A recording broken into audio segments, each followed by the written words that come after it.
बिस्मिल्लाहिर्रहमानिर्रहीम, अस्सलाम वालेकुम, गुड मॉर्निंग, वेलकम टू सुनो पाकिस्तान। मैं हूं आपका होस्ट अजीम राना और मेरे साथ मौजूद हैं रहबानो अवान। उम्मीद आप सब ठीक होंगे, खैरियत से होंगे। 2 घंटे हमारा साथ होगा और हफ्ते का आगाज़ हो चुका है और मौसम सुहाना हो चुका है। मौसम बहुत अच्छा है लाहौर का और मुख्तलिफ इलाकों का भी बारिश हो रही है हल्की हल्की। कहीं पर बारिश का मौसम है, कहीं पर ठंडी हवाएं चल रही हैं। और फिर मैं वो शेर बोलूँगी जो मेरा बड़ा घिसा पिटा बचपन में बोलती थी। मौसम भी है सुहाना, बारिश भी हो रही है, बस एक कमी है, ज़्यादा तेरी याद आ रही है।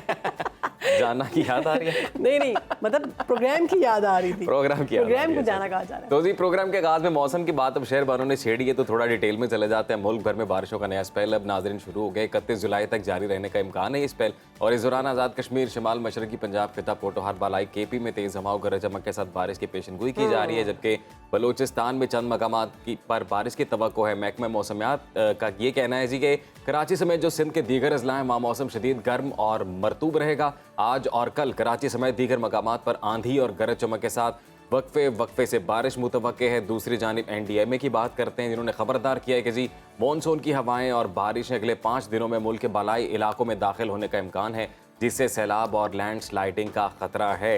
बिल्कुल जी, मौसम की ताज़ा तरीन सूरत हाल जानने के लिए मुख्तलिफ शहरों से हमारे नुमाइंदगान ने हमें ज्वाइन किया है। लाहौर से हमारे साथ होंगे मोहम्मद लुकमान, इस्लामाबाद से समन गुल, जबकि कराची से नाजिश अयाज हमें बताएंगी मानसून के 5वें स्पेल के हवाले से। तो रुख करते हैं कराची का।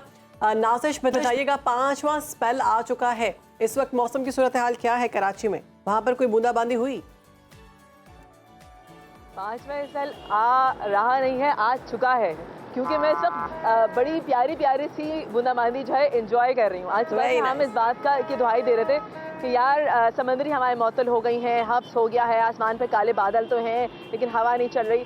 फिर अल्लाह ताला ने सुन ली और मौसम ने ली अंगड़ाई और बस कहानी हो गई है मौसम। क्योंकि इस वक्त हम मौसम को एंजॉय कर रहे हैं बाहर खड़े हुए और आपको अपडेट कर रहे हैं साथ में। आज दर्जा हरारत नाजिश आपकी आवाज़ में समझ आ रही है कि आप कितनी इस टाइम फ्रेश नज़र आ रही हैं। भाई आज देखिए, हमें सुबह सुबह महकमा मौसमियात की जानिब से एक अलर्ट मिला कि जी आज टेम्परेचर भी बढ़ेगा और आज तो ये भी हो जाएगा, आज समुद्री हवाएं भी बहुत रहेंगी। लेकिन अल्लाह ताला तो फिर अल्लाह ताला है ना, उन्होंने सुन ली बंदों की और फिर हल्की हल्की फुहार जो शुरू हुई है, तो हम इसको एंजॉय करने के लिए बाहर खड़े हैं, आपको अपडेट भी कर रहे हैं। वैसे मैं बता दूं कि आज महकमा मौसमियात के मुताबिक ज़्यादा से ज़्यादा दर्जा हरारत 36 से 37 डिग्री सेंटीग्रेड तक जाने का इम्कान है। और कराची में हब्स बौर रब में जो बनने वाला एक सिस्टम है, उसके तहत कराची में आज जो है मूसलाधार बारिश का भी इम्कान मौजूद है। तो भाई बूंदाबांदी तो स्टार्ट हो गई है, अब दुआ करें बारिश भी हो जाए और जम के हो जाए, ताकि कराची वाले जो है वो सैराब हो सकें खूबसूरत बारिश से और अच्छे अच्छे पकवान भी जो है वो एंजॉय कर सकें। जी ठीक है नाजिश, साथ ही रहिएगा। लाहौर में मोहम्मद लुकमान से जानते हैं। मोहम्मद लुकमान, लाहौर का मौसम कैसा है और क्या कहना है महकमा मौसमियात का? जी, लाहौर का मौसम तो बड़ा औसम है इस वक्त। तो अगर आप देखें तो हवा भी चल रही है, तकरीबन 20 किलोमीटर घंटा की रफ्तार से हवा चल रही है। इसी तरह जो एक आसमान बादलों से भरा हुआ है, तो वो एक आइडियल जो मौसम लाहौर का है वो यकीनन आप लोग एंजॉय नहीं कर सकते क्योंकि आप तो स्टूडियो में हैं। यकीनन जो लोग बाहर हैं उनके लिए यकीनन ये मौसम बड़ा मज़े का मौसम है। आज हम आपको देखकर एंजॉय कर रहे हैं। कई दिनों की घुटन के बाद, कई दिनों के ये यकीनन मैं एंजॉय कर रहा हूँ। अच्छा, जो कई दिनों के घुटन के बाद ऐसा मौसम नजर आया, लेकिन इसके साथ भी एक जो इसमें कैच ये है कि 84% ह्यूमिडिटी है, हवा भारी है। इसके बावजूद जो लोग अंदर घरों के अंदर है उनके लिए अभी भी हब्स है और ये हब्स तब तक जारी है जब तक एक बड़ी बारिश नहीं होती। और बड़ी बारिश के भी इम्कान आता है। अगले 3 रोज में बारिशों का इम्कान है। 31 जुलाई तक बारिशों का जो तवक्को जाहिर की गई है और सिर्फ लाहौर में नहीं, लाहौर के इर्द गिर्द जितने इलाके हैं। अच्छा लुकमान, हम लोग मौसम की बात तो कर रहे हैं, मौसम तो एंजॉय करें। मुझे ये बताएं, लोड शेडिंग का सिलसिला तो नहीं शुरू हो गया? क्योंकि 4 छींटे पड़ने के बाद 4-4, 5-5 घंटे बिजली गायब रहती है। अभी वो वाली कैफियत नहीं है, इतनी ना हवा की स्पीड ज़्यादा है और ना ही जो कोई बारिश तेज़ हुई है। लेकिन जो लाहौर का लेस्को का निज़ाम है उसका कोई एतबार नहीं किया जा सकता। हल्की सी हवा भी उसको उड़ा सकती है। तो ओवरहेड जो बिजली का निज़ाम है दुनिया में जहाँ पे भी होता है वो बिल्कुल इसी तरह ही होता है जैसे पाकिस्तान में है कि ज़रा सी हवा चली और साथ ही फीडर ट्रिप कर गए। अभी ऐसी सूरत हाल पैदा नहीं हुई। ठीक है लुकमान, साथ ही रहिएगा। इस्लामाबाद का रुख करते हैं, समन गुल वहाँ पर मौजूद हैं। वैसे गलियात में मौसम तो वीकेंड पे बहुत शानदार रहा है। तो समन बताइएगा, इस्लामाबाद में मौसम कैसा है? जी बिल्कुल राना अजीम, आपको मैं बताती चलूँ कि कुछ दिन पहले जो है ना बहुत ज़्यादा गर्मी थी और हमें ऐसे लग रहा था कि जैसे हमारी शहरी इक़्तिदार की जो हवाएं हैं और बादल है ना, उन्होंने कराची का रुख कर लिया है। लेकिन नाज़िर से जब हमारी बात हुई तो लगता है दोबारा से आ गई हैं हवाएं भी और बारिश बूंदाबांदी का भी सिलसिला जारी है चंद मकामात पर। और शहरी इक़्तिदार का आज जो मौसम है काफ़ी खुशगवार है। सुबह सवेरे ही मतला जुज़वी अबर आलूद है, काले घंघोर बादल छाए हुए हैं, ठंडी ठंडी हवा चल रही है और मौसम काफ़ी सुहाना हो गया है। आज महकमा मौसमियात की जानिब से पेशन गोई भी की गई है कि आंधी झकड़ चलने और गरज चमक के साथ बारिश का इम्कान है। अभी भी जो शहर का दर्जा हरारत है वो कम से कम 26 डिग्री सेंटीग्रेड है और ज़्यादा से ज़्यादा ये दर्जा हरारत दिन के औकात में 36 डिग्री सेंटीग्रेड तक जाने का इम्कान है। अभी जो शहर का दर्जा हरारत है 26 डिग्री सेंटीग्रेड है, लेकिन हब्स थोड़ी ज़्यादा है जिसकी वजह से 29 डिग्री सेंटीग्रेड फील किया जा रहा है और हवा में जो नमी का तनासुब है आज 81% रिकॉर्ड किया गया है। मौसम तो खुशगवार हो गया है, दर्जा हरारत में भी कमी आई है। अब हब्स की भी शिद्दत में कमी हो जाए तो यह है कि बारिश होगी, हवा चलती रहेगी तो हब्स की शिद्दत में भी काफी कमी हो जाएगी। इसके अलावा मरी गलियात के मौसम की बात करें तो वहाँ पर ये तो बताइएगा, मौसम इस्लामाबाद में पेशन गोई की गई कि आने वाले दिनों में बारिशें मुतवक्के हैं? जी बिल्कुल, महकमा मौसमियात की जानिब से पेशन गोई की गई है कि 31 जुलाई तक ये बारिशों का सिलसिला वक्फे वक्फे से जारी रहेगा। चूँकि ये मानसून का 5वां स्पेल है तो ये इससे जो है मौसलाधार बारिशें भी होंगी और मौसम में काफ़ी तब्दीली आएगी, दर्जा हरारत में भी कमी होगी और जो हब्स की शिदत है इसमें भी कमी होगी। जी ठीक है, कराची का रुख कर लेते हैं। नाज़िश, हमें बताइएगा कि कराची में भी लोड शेडिंग का सिलसिला ऐसे ही जारी है 4 बूंदे पड़ने के बाद? भाई कराची की ट्रेडिशन है कि थोड़ी सी बारिश होती नहीं है कि इलेक्ट्रिक जो है ना वो अलर्ट जारी करना शुरू कर देती है कि जो है वो बारिश की वजह से एहतियाती तौर पे कुछ फीडर्स जो हैं वो बंद कर दी गई हैं या कहीं किसी जगह की बिजली बंद कर दी गई है। पूरी दुनिया में अगर बात की जाए तो लोग जो है ना अपना इलेक्ट्रिसिटी सिस्टम बड़ा स्ट्रॉन्ग रखते हैं, लेकिन अफसोसनाक बात यह है कि हमारे बहुत सारे इलाकों में बहुत ही बुरी सूरत हाल हो जाती है बारिश होने के बाद। वाकई में 4 छींटें पड़ती हैं और लोग जो हैं वो बजाय बादल मौसम को एंजॉय करने के इस बात की दुआई देना शुरू कर देते हैं कि यार सुबह से लाइट नहीं है, 24 घंटे हो गए लाइट नहीं है, 6 घंटे हो गए, 12 घंटे हो गए। तो ये सूरत हाल तो रहती है हमारे यहाँ, स्पेशली कराची में। अभी जो सूरत हाल है, बहुत सारे लोगों ने अपने घरों को सोलर पे कन्वर्ट कर लिया है, बहुत सारे लोगों ने यूपीएस पे कन्वर्ट किया है, तो सूरत हाल थोड़ी सी कंट्रोल है। लेकिन जो बहुत सारे गरीब इलाके हैं वहाँ पे सूरत हाल बहुत ही ज़्यादा अबतर हो जाती है। छोटा घर होता है, ऊपर से लाइट चली जाए, बाहर बारिश हो रही हो, आप बाहर भी ना निकल सकें और आप अंदर भी ना बैठ सकें क्योंकि घर में लाइट नहीं है, तो वो काफ़ी ज़्यादा सिचुएशन ख़राब हो जाती है। बिल्कुल नाज़िश, लाहौर की भी सूरत हाल जान लेंगे। लुकमान, ये कहिएगा कि आपने जैसा पहले बताया बात करते हुए कि मज़ीद बारिशें मुतवक्के हैं लाहौर में, तो कुछ इलाकों में तो पानी खड़ा हो जाता है हद से ज़्यादा, तो क्या इंतज़ामिया ने इस हवाले से इंतजाम मुकम्मल कर लिए हैं? अच्छा, अभी तक जो इतनी बारिश नहीं हुई कि जिससे हम कह सकते हैं कि पानी खड़ा हो सके, लेकिन आमतौर पे ऐसा हो जाता है। लाहौर का जो निज़ाम है इसका ड्रेनेज का, वो इतना इफेक्टिव नहीं है, ख़ासतौर पे वो इलाके जो कि लो लाइंग हैं और उनमें तो यकीनन भी पानी खड़ा हो जाता है। कई ऐसे इलाके इवन जैसे पाश एरिया गुलबर्ग जैसे जॉर्ज टाउन हो गया, डिफेंस हो गया, वहाँ पर भी पानी नज़र आ जाता है, कई दफ़ा ऐसा हो जाता है। लेकिन आज उतनी बारिश अभी तक नहीं हुई जिसमें पानी खड़ा हो सके, लेकिन एक ख़तरा तो है। यकीनन जब भी बारिश होती है तो ये पानी खड़ा होता है और ये रिफ्लेक्ट करता है कि हमारा जो ड्रेनेज का निज़ाम है कितना कमज़ोर है। और ये जैसा कि इलेक्ट्रिसिटी के निज़ाम में मसला आता है, उसी तरह ड्रेनेज का निज़ाम भी यही वाला सूरत हाल पैदा होती है कि जो जितने बहुत सारे इलाके हैं वहाँ पे पानी कई रोज़ तक कई दफ़ा रह जाता है, ड्राई नहीं होता। और ये यकीनन आपकी बात सही है कि पानी के मसाइल लाहौर में आते हैं और जितने भी ये मैदानी इलाके उनमें ये होता है आमतौर पे।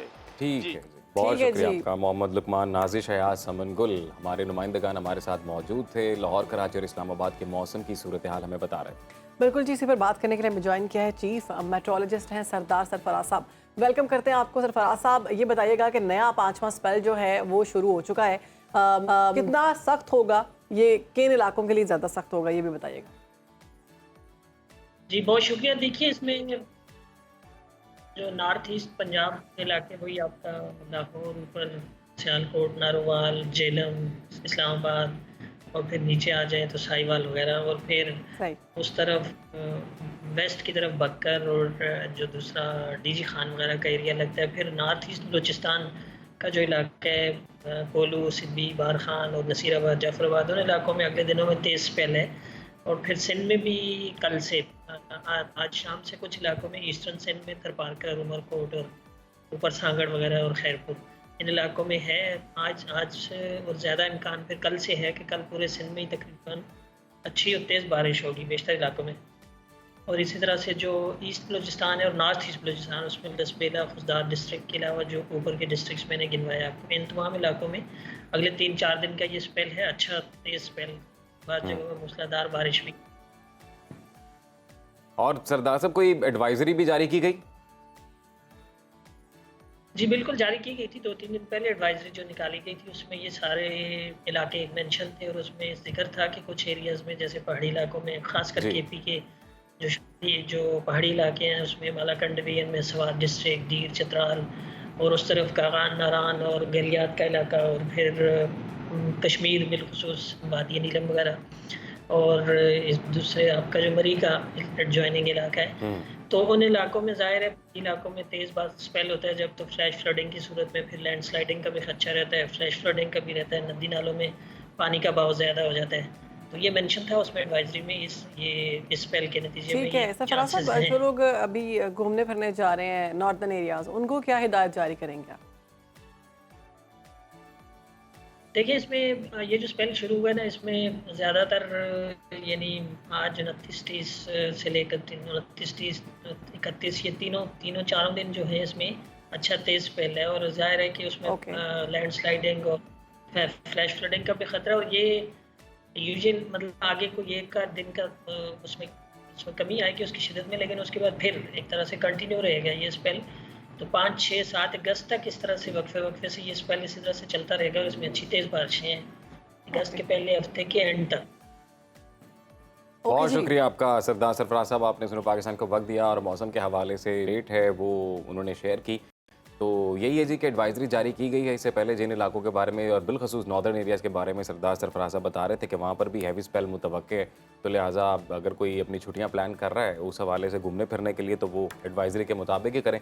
तो शहरबानो, वैसे मौसम की बात जब हम कर रहे हैं तो आपको पता है खेल की बात भी होनी चाहिए, खेल की भी बात करें बिल्कुल, और खेलों में मौसम किस तरह से असरअंदाज हो रहा है, क्योंकि बारिश के बाद आपने देखा कीचड़ हो जाता है, कीचड़ हो जाता है और कीचड़ में चलना बड़ा मुश्किल होता है, लेकिन हमारे प्लेयर प्रैक्टिस कर रहे हैं उसमें। क्या बात है। पाकिस्तान के फास्ट बॉलर हैं जमान खान, सोशल मीडिया पर एक दिलचस्प और हैरान कुन वीडियो मंजर आम पर आई। ये वीडियो उन्होंने खुद ही शेयर की अपने इंस्टाग्राम हैंडल पे, जिसमें उन्होंने अपनी फिटनेस को बेहतर बनाने का मुनफरद तरीका अपनाया। सोशल मीडिया पर वायरल होने वाली वीडियो में ये देखा जा सकता है कि ये जो कीचड़ है इसके अंदर वो किस तरह से दौड़ लगा रहे हैं और वो प्रैक्टिस कर रहे हैं, बल्कि वो साथ वो डाइव भी मार रहे हैं कैच पकड़ने के लिए और चौके को रोकने के लिए पुशअप्स भी किए जा कर रहे हैं, और बड़ा पसंद किया जा रहा है जी जमान खान की इस वीडियो को, कि वो खुद से प्रैक्टिस कर रहे हैं। और उन्होंने समझा कि अब ये जो मौसम है इसको फ़ायदा उठाया जाए, क्योंकि वैसे भी इस तरह की जो जगह होती हैं दलदली ज़मीन कहा जाता है, इसको बहुत मुश्किल होता है इसमें चलना बिल्कुल, और भागना तो उससे भी मुश्किल है। तो खैर ये जो स्पोर्ट्समैन स्पिरिट है ये वाकई जागना चाहिए तमाम स्ट्रेंथ को टेस्ट कर रहे हैं ना जमान, और ये बहुत अच्छी बात है। अगर वो इतने फिट नज़र आ रहे हैं तो अब उनको चांस मिलना चाहिए।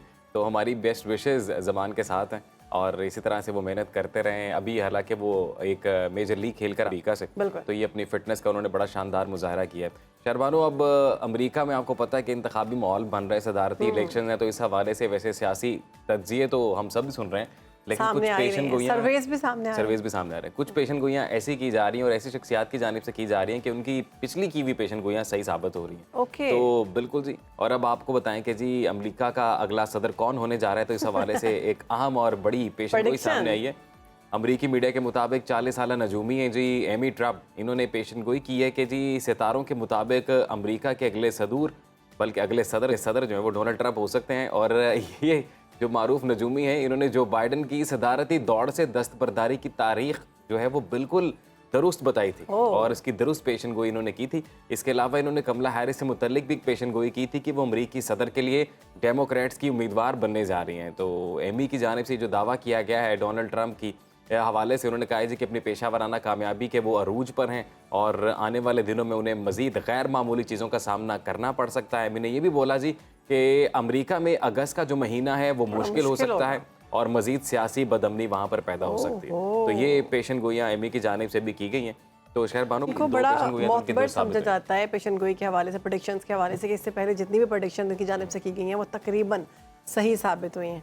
और अब देखते हैं कि ये वाली प्रेडिक्शन कितनी सही साबित होती है। उन्होंने हमारे साथ भी जो माहिर फल्कियात अगले दिन मौजूद थे, उन्होंने भी पेशन गोई की कि अगले जो सदर हैं वो ट्रम्प ही दिखाई दे रहे हैं। तो मुझे लगता है कि पूरे पाकिस्तान में क्या पूरी दुनिया में यही पेशन गोइयाँ सामने आ रही हैं। नाजरीन, अब मुल्क के सियासी सूरत हाल पर नज़र डालते हैं तो मुल्क की सियासत में हंगामा राई जारी है। महंगाई और बिजली बिलों के खिलाफ जमात इस्लामी का 4 दिन से रावलपिंडी में धरना जारी है। ख़वातीन और कारकुनों ने लियाकत बाग में डेरे जमाए हुए हैं। गुज़िश्ता रोज़ हुकूमत और जमात इस्लामी के दरमियान मुज़ाकरात का पहला दौर हुआ है, जिसमें जमात इस्लामी ने अपने तमाम मुतालिबात हुकूमत के सामने पेश कर दिए, मगर फौरी तौर पर धरना ख़त्म करने की दरख्वास्त मुस्तरद कर दी है। मुतालिबात मंजूर होने तक धरना जारी रखने का ऐलान किया गया है। हुकूमती वफ़द ने जमात इस्लामी के गिरफ्तार कारकुनों को रिहा करने का ऐलान कर दिया है और मुतालिबात पर मुशावरत के लिए वक्त मांग लिया है। आज फिर दोनों फरीक़ैन के दरमियान मुज़ाकरात होने जा रहे हैं। इतलात ये हैं कि अमीर जमात इस्लामी हाफिज़ नईमुर्रहमान एक अहम प्रेस कॉन्फ्रेंस करेंगे और आइंदा के लाहे अमल का ऐलान करेंगे। दूसरी जानिब तहरीक इंसाफ ने भी एहतजाज से मुतल्लिक बड़ा ऐलान कर दिया है। PTI की क़यादत ने जमात इस्लामी के धरने की हिमायत करते हुए 5 अगस्त को मुल्क भर में भरपूर एहतजाज की कॉल दे दी है। PTI का आज इस हवाले से आम इजलास भी होने जा रहा है, जिसमें मुस्तकबिल के हवाले से गैर मामूली फैसले किए जाने का इम्कान है। इसी तमाम तर सूरत हाल पर बात करेंगे। हमें फरीद पराचा साहब ने ज्वाइन किया है। वेलकम करते हैं आपको पराचा साहब। जमात इस्लामी और हुकूमत के दरमियान मुज़ाकरात शुरू हो गए हैं। गुज़श्ता रोज़ हुकूमत और जमात इस्लामी के दरमियान क्या कोई बात तय पाई है अभी तक? बिस्मिल्लाहिर्रहमानिर्रहीम। देखिए, बात तो अभी किसी रुख पर नहीं हुई। इसलिए कि हमने तो अपनी जो फहरिस्त थी मुतालबात की वो उनके हवाले की और बताया कि इनमें से कोई भी मुतालबा हमारा गैर आईनी नहीं है और ना कोई नामुमकिन बात है। जो भी हम बात कर रहे हैं उसके पीछे दलील है, अवाम की ज़रूरियात हैं, ख्वाहिशात हैं। इस वक्त जिस मुश्किल से पूरी कौम गुजर रही है वो है, तो उस लिहाज से ये हमारे मुतालबात की जो फहरिस्त थी उस पर उन्होंने कहा जी कि आज इतवार है, कल हम इस पे पूरा एक करके रिसर्च और फिर उसके बाद हम आपके साथ दोबारा नशिस्त करेंगे इनमें से कौन सा हम कर सकते हैं और कौन सी नहीं कर सकते। तो ये इस वक्त सूरत हाल है। बहरहाल हमने ये तय किया है कि धरना हमारा जारी रहेगा। उसके अलावा हमने इस धरने को ज्यादा मुअस्सर करने के लिए और भरपूर करने के लिए मुख्तलिफ दीगर शहरों में भी धरने देंगे, जिनमें कराची भी है, लाहौर है, पेशावर है, कोयटा है, और इसी तरह फिर हम इसको और बढ़ाएंगे। तो ये इस वक्त सूरत हाल है कि जिसके मुताबिक ये बात चल रही है। फरीद पराचा साहब, गिरफ्तार कारकुनान तमाम रिहा हो चुके हैं? अभी जो हमारे पास आखिरी फहरिस्त थी कि जो नहीं रिहा हुए उनकी तादाद 45 थी। सही। तो हो सकता है कि अब ये रात को उन्होंने कोई रिहा कर दिया। ठीक है फरीद पराचा साहब, अभी जमात इस्लामी जो मुतालिबात कर रही है उनमें जो अहम मुतालिबात हैं उनमें महंगाई में कमी करना, टैक्स में कमी करना, आवाम को रिलीफ देने से मुतल्लिक है। तो ये बताइएगा कि अभी जो मुल्क की मौजूदा मुआशी सूरत हाल है, आपको क्या लगता है कि मुतालिबात कितने काबिल अमल हैं? मतलब हुकूमत अगर ये तय कर ले कि ये मुतालबात मानने हैं, चाहे हमारी अपनी जो मराहत हैं उन पर फर्क आए तो तब तो ये हो सकते हैं। लेकिन अगर हुक्मरानों का ये ख्याल हो कि सारा बोझ अवाम पर ही डालना है, उन पर कोई फर्क ना आए, ये जो हम कैपेसिटी के बारे में करते हैं तो इसमें जो हुक्मरानों के अपने हैं 56% को सरकारी या हुकूमत के इदारों की ये IPPs हैं, फिर इसी तरह से उनके अपने खानदानों की हैं। तो ये फैसला तो मतलब किसी कानून के तहत नहीं बल्कि अपने ऐलान के तहत वो कर सकते हैं कि हम कैपेसिटी की ये नहीं लेंगे पैसे और डॉलरों में नहीं लेंगे, पाकिस्तानी करेंसी में लेंगे। तो ये फैसला तो कोई मुश्किल फैसला नहीं है। तो पराचा साहब, अगर हुकूमत तमाम तर मुतालिबात तस्लीम नहीं करती तो फिर जमात इस्लामी का लाहे अमल क्या होगा? क्या कोई प्लान बी भी तैयार किया हुआ है? ये बिल्कुल किया हुआ है। हम यानी ये है ना कि हम ये चाहते हैं कि ये चीजें किसी हद तक की हुकूमत कोई मराहत देने पे तैयार हो जाए तो हम इस मरहले को पहले मरहले के तौर पर करके इसको ख़त्म भी कर सकते हैं। लेकिन अगर बिल्कुल ही उनका ये रहो कि जी बस कुछ भी आप करते रहें, वावेला करें, आप चीखो पुकार करें, ये मैं आम आदमी की बात कर रही हूँ, हुक्मरान कर रहा हूँ, हुकूमत को कोई परवाह नहीं है, तो फिर बहरहाल हम तो आम आदमी के साथ हैं। हम इंशाअल्लाह ताला इसको मंतकी अंजाम तक जरूर पहुंचाएं। फरीद पराचा साहब, अमीर जमात इस्लामी की अभी क्या डायरेक्शन है इस एहतजाज को लेकर? बस इसमें मशावरत हो रही है, फिर इसके बाद वो इसका प्रेस कॉन्फ्रेंस में ऐलान करेंगे। लेकिन हमारे यहाँ जो भी होता है फैसला वो एक फर्द नहीं बल्कि सारा इज्तिमाइयत मिलके करती है। हम इंशाअल्लाह ताला यानी ये बात हमारे पेश नजर है कि जो कुछ भी हम मुतालबा कर रहे हैं ये आम आदमी की सहूलत का है। सही। और उसके साथ मुल्क की बका सलामती ये भी हमारे हमेशा मद्देनजर रही है। पाकिस्तान के लिए जमात इस्लामी ने कुर्बानियां दी हैं। हम इंशाअल्लाह ताला वो फैसले करेंगे और उस रास्ते पे चलेंगे कि जिसमें हम इस मुल्क के गरीब आदमी को कोई सहूलत दिलवा सकें। पराचा साहब, अभी इससे पहले आपने बात करते हुए कहा कि अगर तमाम मुतालिबात ना माने गए तो एहतजाज जारी रहेगा, तो क्या इसमें मजीद शिद्दत आ सकती है, या इससे पहले जो कहा जा रहा था कि इसे हुकूमत गिराओ तहरीक में तब्दील किया जा सकता है, तो क्या ये इम्कान है? बिल्कुल सारे इम्कान हैं। यानी ये बात तो बिल्कुल वाज़ेह है कि जी हुकूमत अगर हर धर्मी का जिद का रवैया रखती है तो फिर दूसरी तरफ भी आम आदमी की स्ट्रीट पावर है जो बहरहाल हुकूमतों को मजबूर कर सकती है किसी भी मामले में।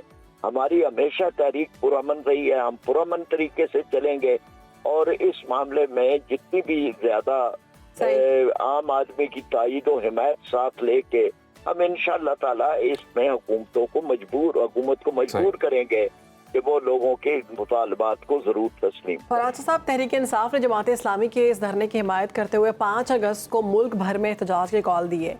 अगर पीटीआई आपके साथ मिलकर एहतजाज करना चाहती है तो क्या जमात इस्लामी अपना प्लेटफॉर्म शेयर करेगी पीटीआई के साथ? एक तो हम उनके इस ऐलान का खैर मकदम करते हैं, बड़ी अच्छी बात है। जमातों को आपस में एक दूसरे के साथ ताउन करना चाहिए, जबकि हमारे मुतालबात भी अवामी नुक्ता नज़र के हैं।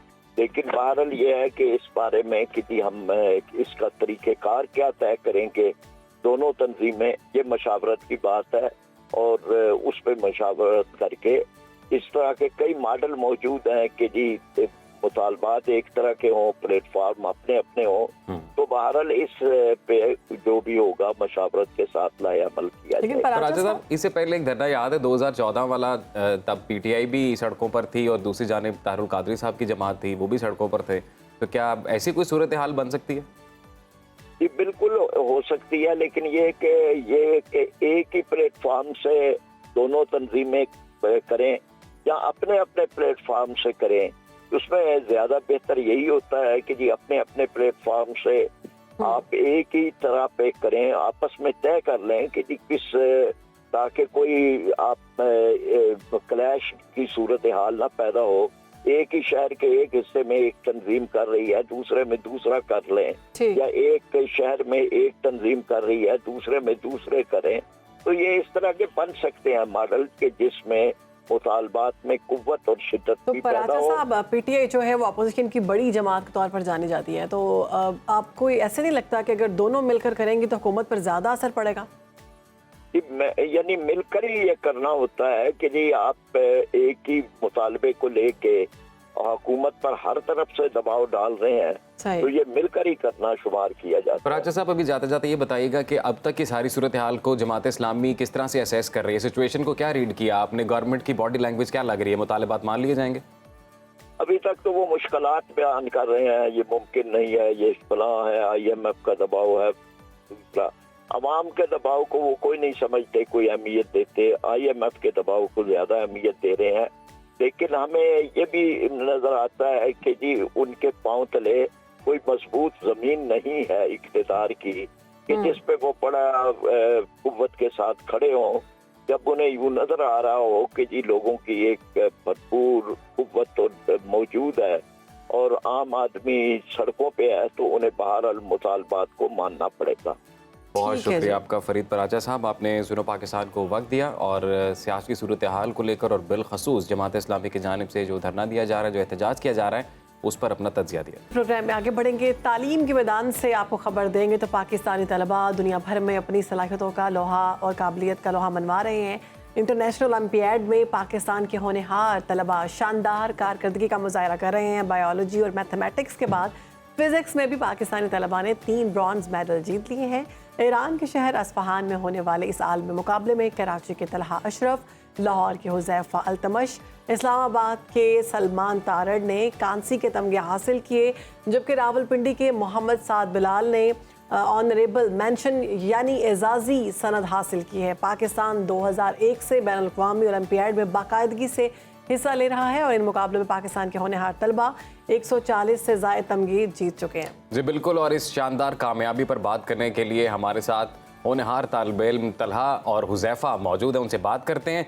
वेलकम टू सुनो पाकिस्तान। आप दोनों तालिब इल्मों को जी आपने पहले तो बहुत बहुत मुबारकबाद, हमारी तरफ से आप लोगों ने पाकिस्तान का नाम रोशन किया। तो तलहा आपसे स्टार्ट करते हैं, बताइएगा कैसा रहा ओवरऑल ये सारा कॉम्पिटिशन?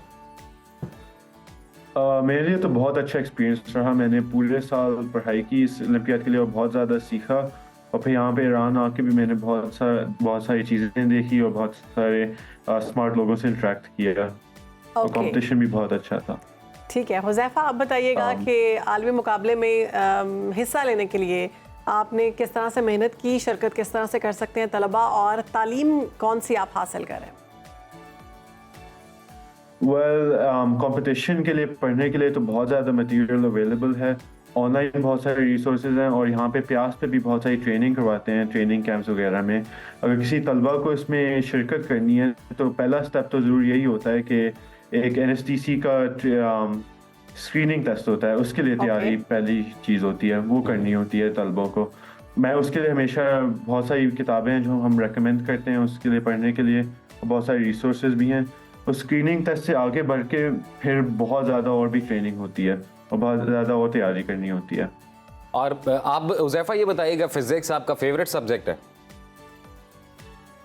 जी मेरा तो काफ़ी अरसे से फिज़िक्स और मैथ्स में बहुत ज़्यादा इंटरेस्ट रहा है, तो मेरे लिए तो ये एक अपॉर्चुनिटी बहुत अच्छी थी इन दिस सेंस कि मुझे अपना इंटरेस्ट डेवलप करने में बहुत आसानी हुई है, और प्यास के साथ मिलके और अपने टीममेट्स के साथ मिलके, और मैंने जितनी और इस कंपटीशन में आप हुज़ैफा सीखी है। ये बताइएगा इस कंपटीशन में और कितने जो थे मुमालिक के स्टूडेंट्स जो शिरकत कर रहे थे, और नर्वसनेस थी, कंफ्यूजन हुई, खौफ आया, या बस लगा कि ये बहुत आसान है, हम तो आराम से जीत जाएंगे? नहीं, ये जो कंपटीशन है इसके अंदर दुनिया में नॉर्मली 80 से 90 मुमालिक पार्टिसिपेट करते हैं। ठीक है, इस बार थोड़े से निस्बतन कम है क्योंकि इस बार ईरान में था कंपटीशन, लेकिन उसके बावजूद जितनी भी वर्ल्ड की स्ट्रॉन्ग टीम्स हैं वो सारी यहाँ पे आई हुई हैं, मौजूद हैं। तो कभी भी ये कंपटीशन आसान नहीं होता क्योंकि दुनिया में से हर मुल्क तकरीबन अपने 5 बच्चे चुन के उनको ट्रेन करके कई कई सालों तक फिर भेजते हैं। तो यहाँ पे बिल्कुल भी कभी भी आसान नहीं होता, और नर्वसनेस हमेशा आई थिंक रहती है सबके साथ ही, किसी भी आप कंट्री से भी हो। ओके, तलहा हमें बताएं आप कि इस कंपटीशन के लिए कितनी तैयारी की आपने, कितना घंटा आप दिन के कितने घंटे वक्फ कर देते थे कि आप मैंने पढ़ना है कंपटीशन के लिए? घंटे तो इतने लगातार थे कि आप गिन नहीं सकते। हमने मतलब बेसिकली जब आप लर्न करते हैं कंपटीशन के बारे में तब से ही आप तैयारी शुरू कर देते हैं। अब आप कितना कंसिस्टेंटली करें ये आपके ऊपर है, आप कितने घंटे दें। आई थिंक बेस्ट चीज़ तो यही होती है कि आप हर दिन थोड़ा काम करें और कंसिस्टेंटली करें, हर दिन करते हैं थोड़ा, और उससे बहुत अच्छी तैयारी हो जाती है। इसमें जो हमारा ट्रेनिंग टेस्ट होता है उसके लिए हमने अपनी FSC और A लेवल्स का सब्जेक्ट पूरा सिलेबस पूरा करना होता है, और जबकि ये ट्रेनिंग टेस्ट FSC के पहले साल में या इवन मैट्रिक के कुछ सालों में होता है, तो तब भी आपको सारा ये सिलेबस FSC का कवर करना होता है टेस्ट देने से पहले ही। ये आपका पहला स्टेप होता है। इसके बाद जो इसकी बाकी जो सिलेबस है वो थोड़ा बहुत यूनिवर्सिटी फिजिक्स से काफी हद तक मिलता है, तो आपको यानी कि वक्त कम और मुकाबला सख्त है, कवर करना पड़ता है। तो जाते जाते तलहा आप भी एक लाइन में बताइएगा और आप भी हुज़ैफा बताइएगा कि मुस्तकबिल में क्या करना चाहते हैं, पाकिस्तान के लिए क्या करना चाहते हैं? मैं तो एक फिजिक्स मेजर बनना चाहता हूँ और फिजिक्स के अंदर ही रिसर्च करना चाहता हूँ यूनिवर्सिटी जाके। और आप हुज़ैफा? जी मेरा भी बिल्कुल यही प्लान है। इसमें फिजिक्स में काफ़ी इसकी वजह से इंटरेस्ट पड़ा है और फिजिक्स में रिसर्च ही करना चाहता हूँ, स्पेशली इन थियोरेटिकल फिजिक्स, और पाकिस्तान को के लिए भी काम करना है इसमें। आई थिंक पाकिस्तान थोड़ा सा पीछे है, तो ठीक है जी, इंशाल्लाह। आप पाकिस्तान के हीरोज़ हैं और हमारी बेस्ट विशेज़ आपके साथ है। मज़ीद आगे बढ़ें, मेहनत करें, पाकिस्तान का नाम रोशन करें। आप जैसे हीरोज़ की हमें बहुत ज़रूरत है। Thank you Talha and Huzaifa कि आपने पाकिस्तान का नाम रोशन किया। जी बिल्कुल। और अब नाजरीन हम आपको सैर कराते हैं लाहौर के मशहूर शालामार बाग। क्या बात है।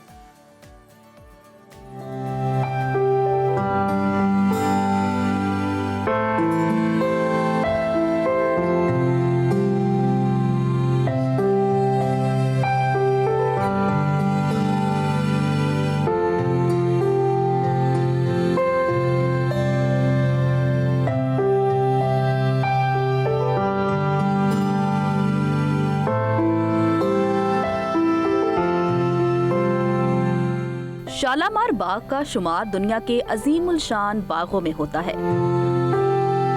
1637 में मुगल बादशाह शाहजहां के हुक्म से दरियाए रावी से एक नहर निकालकर लाहौर के पास से गुजारी गई, जिसके किनारे 80 एकड़ जमीन पर एक वसीओ अरीज और बहुत खूबसूरत बाग तामीर किया गया, जिसमें बारादरी, शाही गुसल खाने, फवारे और फलदार दरख्त लगाए गए। शालामार बाग 3 तख्तों पर मुश्तमिल है, जो एक दूसरे से 12 से 13 फीट की बुलंदी पर वाक़े हैं। बाग में एक दिलकश तालाब भी बना हुआ है, जिसमें बहुत सारे फवारे लगे हुए हैं।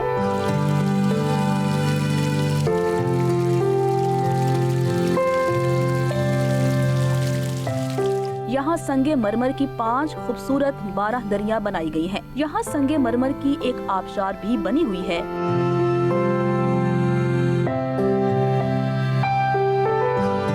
इस बाग में 3 हिस्सों पर मुश्तमिल एक हौज है, जिसमें संगे मरमर के कई ताकचे चिराग रखने के लिए बनवाए गए थे। जब यहाँ चिराग जलाए जाते थे तो हौज में गिरने वाला पानी बारिश का समा पैदा करता।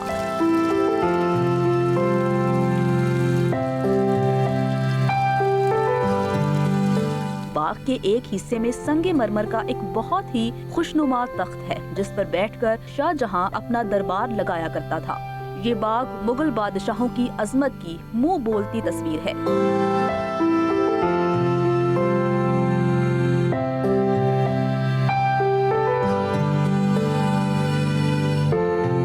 अक़वाम मुत्तहिदा के इदारे यूनेस्को की तरफ से शालामार बाग को आलमी सकाफती विरसा करार दिया जा चुका है।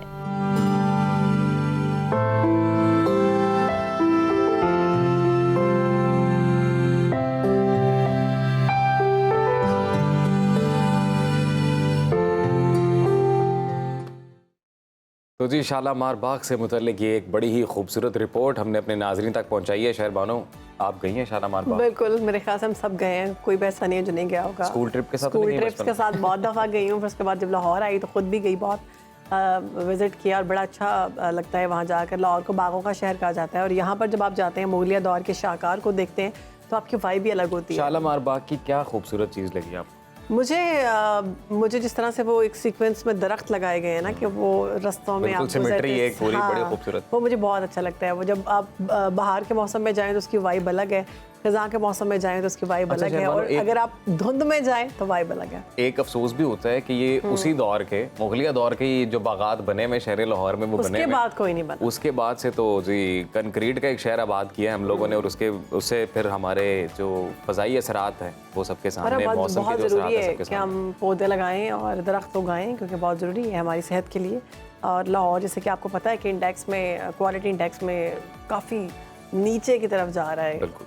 नाज़रीन, प्रोग्राम में आगे बढ़ते हैं और बात करते हैं बिजली के उन बिलों के हवाले से जो अब आवाम की जान लेने पर तुल गए हैं। बिजली महंगी होने से हर रोज़ किसी न किसी इलाके से खुदकुशी या कत्ल की खबर सामने आ रही है, और बिजली के बढ़ते बिलों पर गरीबों के साथ साथ अमीरों की भी बस हो चुकी है। बिजली के बिल्स एक तरफ घरों में लड़ाई झगड़ों का बायस बन रहे हैं, तो दूसरी जानिब अवाम इंतहाई कदम उठाने पर मजबूर हो गए। चंद रोज़ कबल गुजरावाला में बिजली का ज़्यादा बिल आने पर बड़े भाई ने छोटे भाई को कत्ल कर दिया था। उसके बाद खबर यह आई कि रावलपिंडी के एक इलाके ढोकरत्ता के रिहायशी नौजवान ने बिजली का ज़्यादा बिल आने पर गले में फंदा डालकर ज़िंदगी का खात्मा कर लिया। और अब गुजरावाला से अफसोसनाक खबर सामने आई, जहां बिजली के बिल से तंग आकर खातून ने नाले में छलांग लगाकर खुदकुशी कर ली है।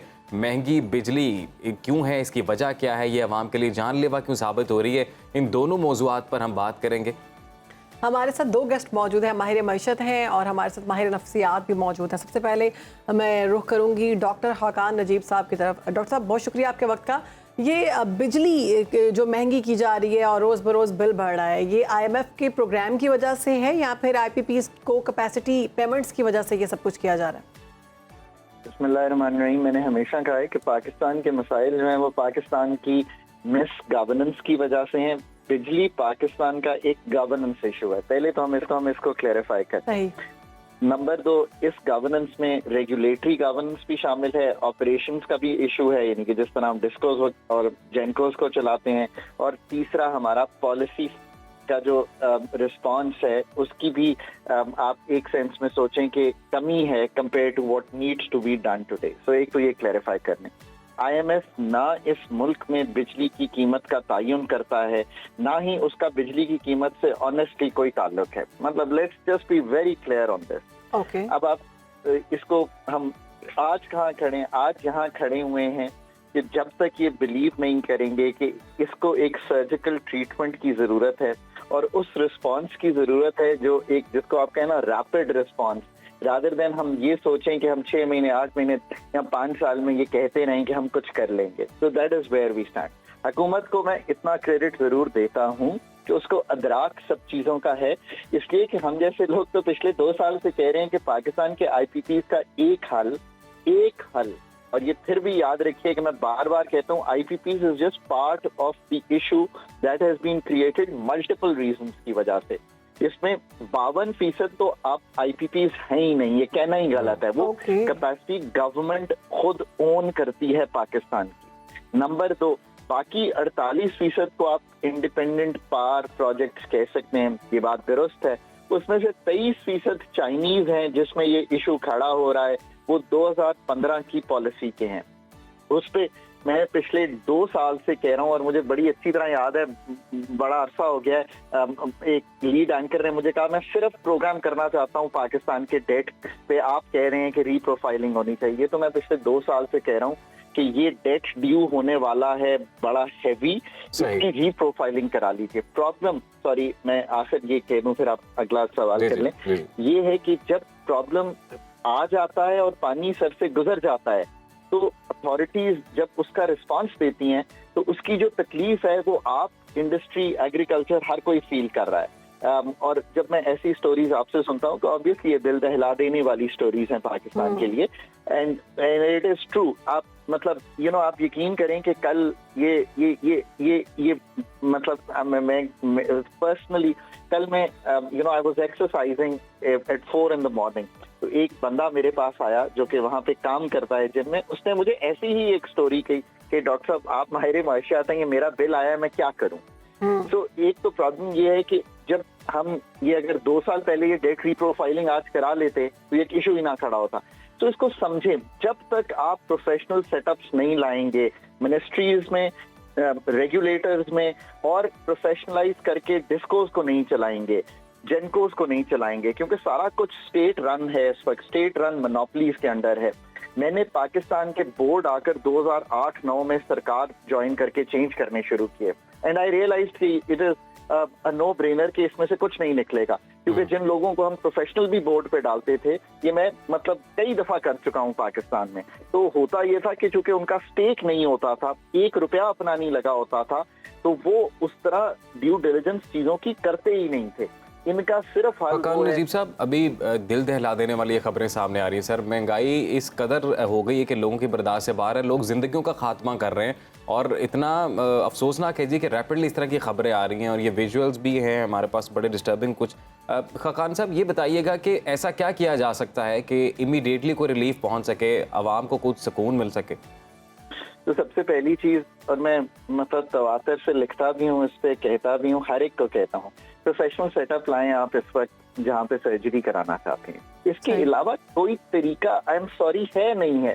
ये वो वाली बात है कि जर्नलिज्म, या किसी ने कोई पढ़ाई की होगी तो वो जर्नलिज्म करेगा ना, या मतलब आप अगर, और वो फर्क दिखाई देगा उस इंसान का जर्नलिज्म करते हुए, जिसने जर्नलिज्म में कोई तालीम हासिल की होगी, ये बिल्कुल ये एस्टैब्लिश हो गई ये बात कि जो टेक्निकल मिनिस्ट्रीज हैं, टेक्निकल रेगुलेटर के एरियाज हैं, और इसी तरह जो प्रोफेशनल सेटअप्स जरूरी हैं, ये तो नंबर 1 चीज है।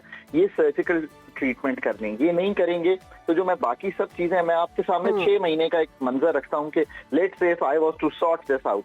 पहली बात यह है कि इस वक्त 18% सेल्स टैक्स है, फिर एक एडवांस इनकम टैक्स है। मेरा ख्याल है कुछ कैटेगरीज के लिए इसमें एक रिलीफ भी दे देनी चाहिए, नंबर 1। नंबर 2, 3 रुपए 28 पैसे एक डेट चार्ज हम लेते हैं जो हमने पार्क किया हुआ है, उसको देखेंगे उसको कैसे हैंडल किया जा सकता है for the time being, so that आप ये कर सकें, क्योंकि short term relief measures are very different from real काम जो कि होने वाला है। नंबर 3, टैरिफ को रीडिजाइन करें ताकि बिजली ज्यादा बिकनी शुरू हो पाकिस्तान में। अगर ज्यादा बिजली बिकेगी पाकिस्तान में तो बिजली की पर यूनिट कॉस्ट नीचे आएगी। डेट रीप्रोफाइलिंग है, पिछले 1.5 साल 2 साल से कह रहा हूँ कि पाकिस्तान का डेट एक्सटर्नल जो है उसकी रीप्रोफाइलिंग करा लीजिए। उसकी रीप्रोफाइलिंग में अगर अभी भी कोई कमिटीज बनती हैं, ये एक लॉन्ग टर्म, उसके लिए आपको अपनी प्रोफेशनल अगेन टीम लानी पड़ेगी जो ये डेट प्रोफेशनल लोगों को बिठाना पड़ेगा। सर्जिकल ट्रीटमेंट की ज़रूरत है, आपने दुरुस्त फरमाया। खाकान नजीब साहब, बहुत शुक्रिया आपका। इसी मौजू पर बात करने के लिए माहिर नफ्सियात डॉक्टर वजीहा जफ़र भी हमारे साथ मौजूद हैं। डॉक्टर साहिबा, बहुत शुक्रिया आपके वक्त का। अभी जैसे कि माहिर मईशत खाकान नजीब साहब ने ये तो बता दिया कि कौन सी टेक्निकलिटीज़ ऐसी हैं कि जिन्हें अगर ट्रीट किया जाए सही तौर पर तो कुछ रिलीफ मिल सकता है, महंगाई कम हो सकती है। लेकिन दूसरी जानिब एक और टेक्निकल मसला है जी, और वो नफ्सियाती मसाइल पैदा हो रहे हैं अब इस महंगाई की वजह से। अवाम अपनी ज़िंदगियों का खात्मा करने पर तुले हुए हैं, तो कैसे देख रहे हैं सारे माहौल को, किस तरह से ट्रीट किया जा सकता है? जी अस्सलाम वालेकुम। हम आए रोज़ ऐसी खबरें सुन रहे होते हैं, देख रहे होते हैं, और अगर हम खबरों की बात ना भी करें, हमारे अपने इर्द गिर्द हम खुद परेशान हैं बिल्स को देख के। इवन के जो लोग अच्छा कमा भी रहे हैं उनके लिए भी ये बहुत ज़्यादा स्ट्रेसफुल सिचुएशन है, क्योंकि हर एक की अपनी सेविंग्स, बजट प्लान होता है, मैनेजमेंट होती है, और बिल जो है हर महीने जो है वो उसका इजाफा हो रहा है। ऐसा नहीं है कि इसमें कोई कमी आ रही है। तो पहले चीज़ तो मैं एक चीज़ कहूँगी कि जब इनजस्टिस आपके साथ हो रहा होता है ना, और एकदम से होता है, आपको जब फील होता है कि हमारे साथ इनजस्टिस हो रहा है, तो ऑटोमेटिकली एक रिवेंज और हेट्रेड आना शुरू हो जाती है। एक नफरत का जो एक अनासर है आपके अंदर पलना शुरू हो जाता है। अब जब नफरत या हेट्रेड जो है हम बात करें, फ्रस्ट्रेशन जब आती है ना, तो जो दिमाग की सोचने की सलाहियत होती है ना, उसमें बहुत कमी आती है, क्योंकि इंसान जज्बाती हो जाता है। उसमें फिर घर का माहौल खराब हो जाता है, बच्चों का चिड़चिड़ापन होता है, कुछ लोग नाउमीद हो जाते हैं। जो एक सर्कल उन्होंने मेल से स्पेशली बनाया होता है, ये फीमेल भी, तो वो उसको मेंटेन ना करने की वजह से उनके अपने रिश्तों में, ज़िवाजी जिंदगी में बहुत ज़्यादा जो है इश्यूज आते हैं। सबसे इम्पोर्टेंट चीज़ जो हम देख भी रहे हैं, फिर सुसाइडल रेशियो भी बढ़ जाता है। उसकी वजह ही यही है कि जब इंसान जज्बाती हो जाएगा इतना, ऑब्वियसली उसके अंदर गुस्सा और उसके अंदर एक फ्रस्ट्रेशन, उसके अंदर नाउमीदी भर जाएगी कि मैं तो कुछ कर ही नहीं सकता। स्पेशली हम देखें कि मेल एक प्रोटेक्टर होता है, उसकी एक बेसिक जो है साइकोलॉजिकल जो रिक्वायरमेंट होती है वो ये होती है कि मैं दूसरों को, अपनी वाइफ को, अपनी फैमिली को प्रोटेक्ट करूं। जब उसकी ये वाली जो चीज है ना वो गिरती है, जब वो देखता है। वजीहा, हमें ये बताइएगा क्या मौशी मसाइल खुदकुशी की वजह बन सकते हैं, और ये सिर्फ मौशी मसाइल ही इसकी वजह है, या पहले से कोई दिमागी मसाइल चल रहे होते हैं आपके, तो ये जो है ये एक ऐसा पॉइंट आ जाता है, ट्रिगर पॉइंट, कि आपको फिर सुसाइड की तरफ ले जाता है या अपने प्यारों की जान लेने पर मजबूर कर देता है? ये आपने बहुत इंपॉर्टेंट सवाल किया है, क्योंकि इसमें दोनों फैक्टर्स कॉमन है। जरूरी नहीं है कि जो सुसाइड करे इसको पहले से ही कोई इस तरह की चीज हो। हाँ, ओवर सेंसिटिव वो हो सकता है। वो लोग जो ओवर सेंसिटिव हैं, जल्दी मायूस हो जाते हैं, जल्दी जो है नाउमीद हो जाते हैं, ऐसे लोग जो है वो जल्दी जो है प्रोन होते हैं ऐसी चीजों के लिए जब कोई हालात ऐसे आते हैं। और अब तो देखिए हालात ऐसे कि ये नहीं है कि हमें कोई उम्मीद है कि 3 महीने 4 महीने, हमें भी कोई लाइन भी नहीं पता ना, टाइम लाइन भी नहीं पता कि कब तक इसमें चेंजिंग आएंगी। जो नया बजट आया उसमें भी जो बच्चे हैं, बड़े हैं, डिस्टर्ब हुए हैं।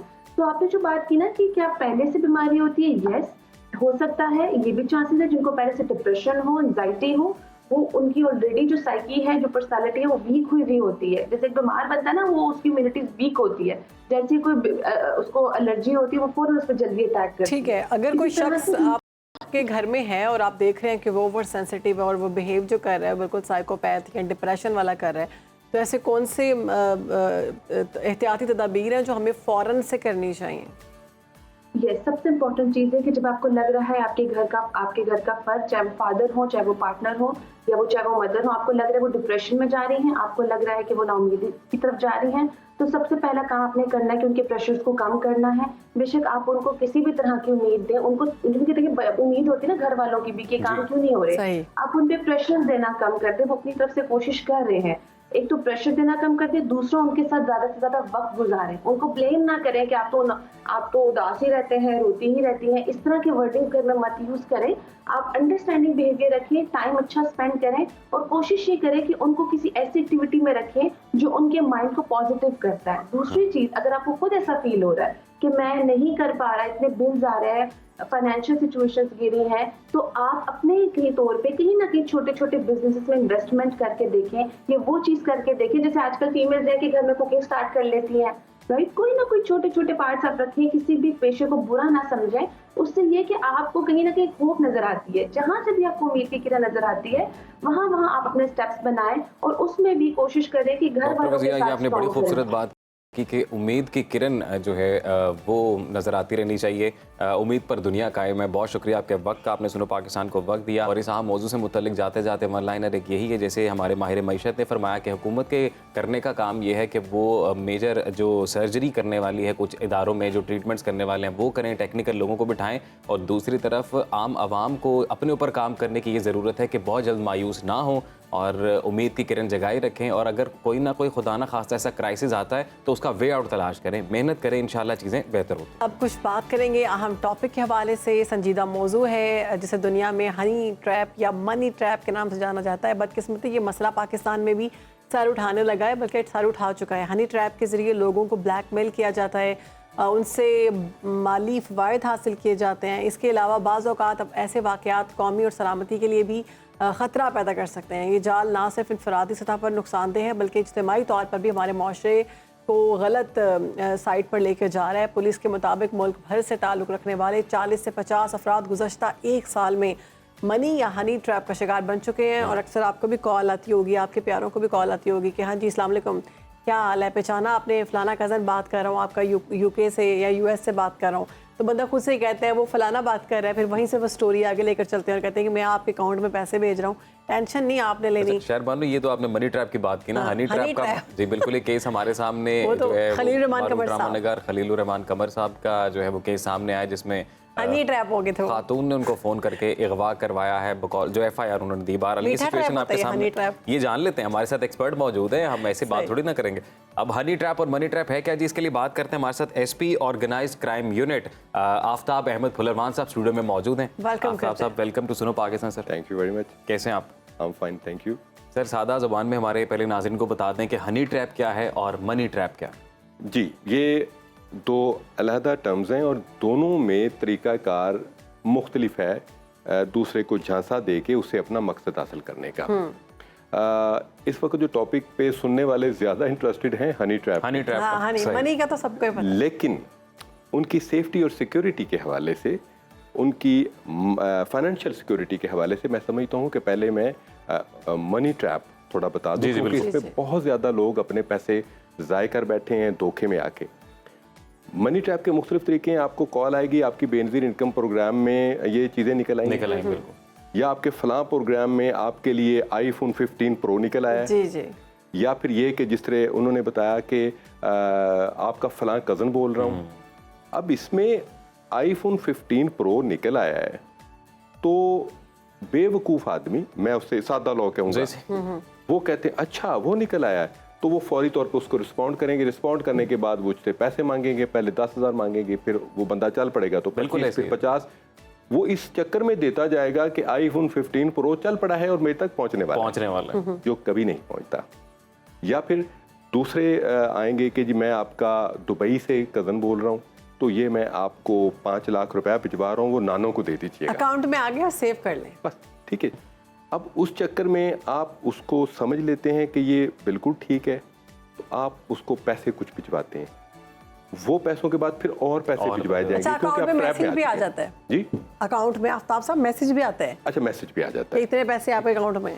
वो जो मैसेज अकाउंट में आता है वो सिर्फ IT का एक फेक मैसेज होता है जिसको आप दुरुस्त समझ लेते हैं, ठीक है। आप पैसे गवा बैठते हैं, और इस किस्म के जो गैंग हैं, मैं ओड कबीला, पहले जो वो चोरियां, डकैतियां और फ्रॉड करता था, अब उनके लड़के पढ़ लिख गए हैं। सही। पढ़ने लिखने के बाद अब वो इस स्कैम पे आ गए। और इसमें मैं समझता हूँ हमारे पास चूंकि डॉक्यूमेंटेड ये सारी एविडेंसेस हैं, इस पर कोई बंदा ये कहे कि जी मेरे कबीले का नाम क्यों लिया, तो वो चूंकि पुलिस में नाम, वल्दियत, कौमियत, सुकूनत लिखा जाता है, तो उस कौम में वो चीज़ सामने आ जाती है। तो हमें मैं इस आपके तवज्जो से मैं मैसेज दूंगा कि बराए मेहरबानी, दरख्त आपको बादामों से भरा हुआ दरख्त अगर सड़क के किनारे खड़ा हो तो उस पर लालच में ना आइए, वो सारे बादाम कड़वे होंगे। चाइनीज प्रोवर्ब है। या फिर ये भी सर कि जो चीज़ आपकी है ही नहीं, तो आप उसके बारे में क्यों दावा कर रहे हैं? एग्जैक्टली। जब तक दुनिया में लालची जिंदा है तब तक स्कैमर्स का फायदा है। भूखा नहीं मरेंगे। भूखा नहीं मरेंगे। ठीक है। डिजिटल चोर आ गए ना, डिजिटल डाकू। आपने राइटली टर्म इस्तेमाल की, डिजिटल चोर। अब हम आ जाते हैं हनी ट्रैप पे। हनी ट्रैप के मुख्तलिफ तरीके हैं।